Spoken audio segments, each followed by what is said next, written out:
Hi, my name's Jonathan Noble. I'm a divorce and family law attorney based in Pennsylvania, and this is a simple follow-up video to a live stream chat that I had with Coach Greg Adams a couple days ago. It was a terrific discussion, but upon reviewing the video, there were hundreds of comments that were left, both during the video, during the live stream, and afterwards. And there was one issue that I want to address that we really didn't have time to talk about. So I thought I'd do it now. I want to give some folks food for thought around resources that are available to them if hiring an attorney is not in their budget. And I just want to give you some things to think about and some options that you may not know exist, especially for a simple divorce or simple family law matter. Stay until the end because there's a very well-kept secret that you may want to know about.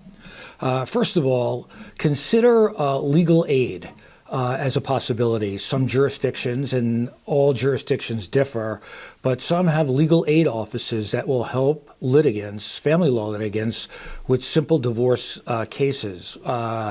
They might help you with understanding procedure and paperwork and local rule questions. So legal aid is there if you qualify. So that's number one. Number two is some jurisdictions have walk-in clinics for certain litigants. So if your jurisdiction is lucky enough to have a walk-in clinic where there is an attorney on staff that can answer your questions or help you through the process, use them. Some people don't even know they exist. So depending upon where you live, where your case is situated, see if there's a walk-in clinic. Sometimes it's near a courthouse. Sometimes it's in the courthouse. Sometimes it's near the legal aid office. But it's good to ask about that stuff. You may not know about it.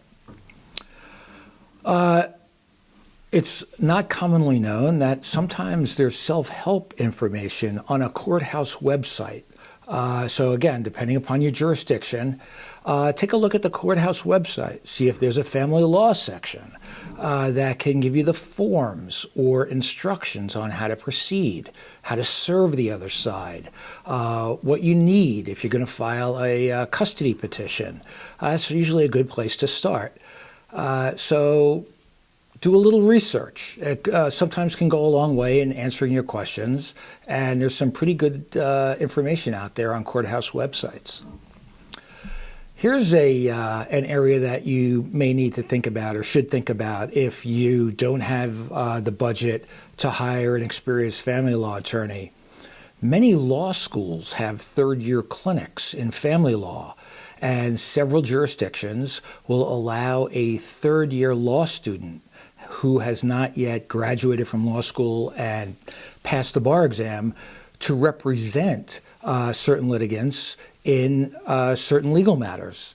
Some of those legal matters may be family law related legal matters. So it's always better to go with counsel than to go as a pro se or pro per litigant. And if that counsel is a third-year law student in a clinic, you'll be better off. You'll have a better understanding of the law, better understanding of how the facts of your case and the law intersect, maybe a better understanding on how to represent the case to the court. So law school clinics could be a terrific resource if there's a law school in your area and your jurisdiction allows third-year students to represent you. Last, I want to share a well-kept secret that most people do not know, and that is that many very experienced and successful family law attorneys will have a pro bono case on their case docket. I know that I have one pro bono case at all times, and the case is generally contains a novel legal issue, or there's something about the case that resonates with me that interests me enough to take it.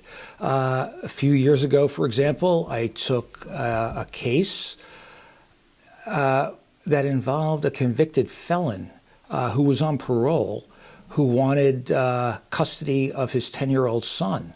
And he was introduced to me through someone at the Bar Association who asked me if I would talk to him.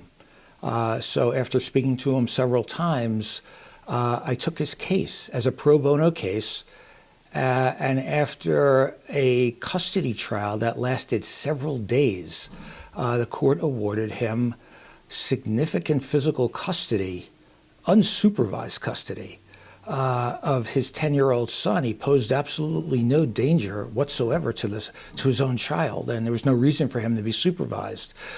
So a pro bono case, at least ones that come into my docket, get the same attention, the same effort, the same relentless pursuit of trying to achieve the client's goals.